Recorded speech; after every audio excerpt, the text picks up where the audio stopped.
Welcome to Snowmass, Colorado, where we are trying out the new Yeti Cycles SB150. This bike has 150 millimeters of rear travel, 170 up front, and it's a 29er, which means it's a lot of bike.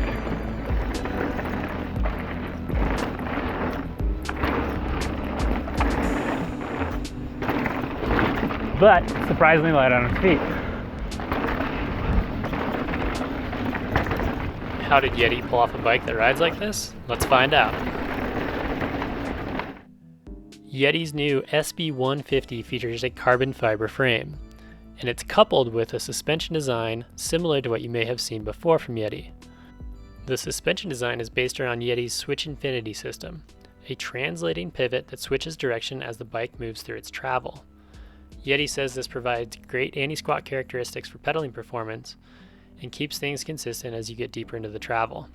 Switch Infinity is made with Fox, and you'll notice the Kashima coated stanchions which allow the pivot to translate up and down. Things get really interesting as we move up the suspension, focusing now on the new linkage mounted shock layout. Yeti is using a new two-piece wishbone style shock extender that was designed to help maximize the bike's standover, maintain kinematics, tweak the leverage curve to be more progressive, fit a water bottle in the frame, and allow easy shock access. It also has bearings to reduce rotational friction. The wishbone design keeps the overall linkage width relatively narrow.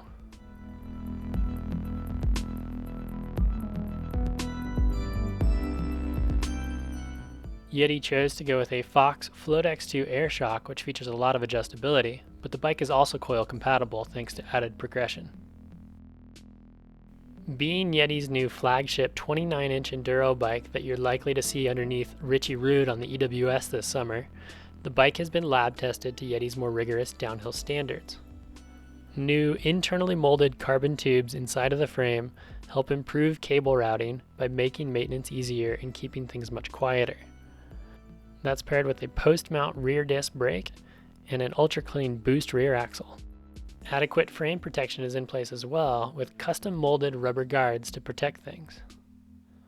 An ultra-slack 64.5 degree head angle is mated with a shorter 44mm offset Fox 36 fork.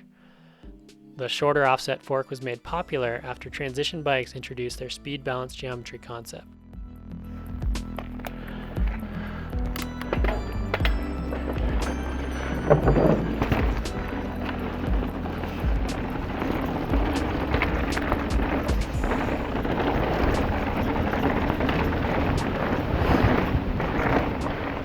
As you can see, the bike gets up to speed really well. No matter if you're casually pedaling or mashing on the cranks, railing berms or bashing the rough bits, the bike maintains a very calm, quiet feel the entire time. It's this trait that makes it possible to find your personal flow state faster and really drive with the bike in terrain.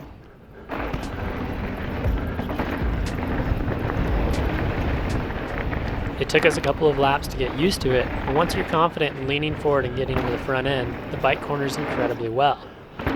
Thanks to a longer reach and slacker head tube angle, you'll find that your weight is more centered on the bike more often.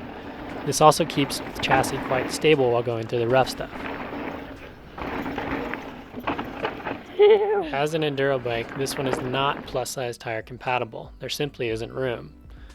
Fitting the Switch Infinity system, clearance for a 34-tooth chainring, short 433mm chain stays, and a water bottle all into a small space is no easy task.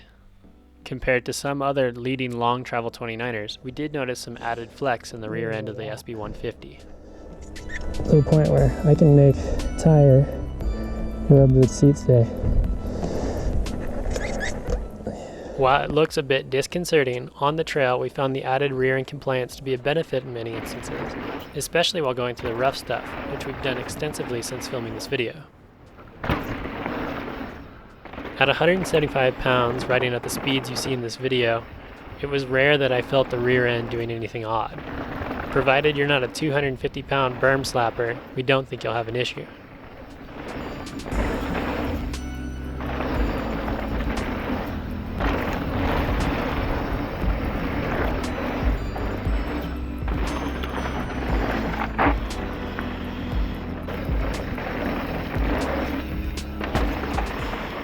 We sat down with Yeti's Director of Engineering, Stretch, for an in-depth chat about the new bike, what sets it apart, dove deep into some suspension talk, and asked him his personal opinion about how the SB150 rides compared to other Yetis. Be sure to check it out for some more insight on Yeti's exciting new 29er.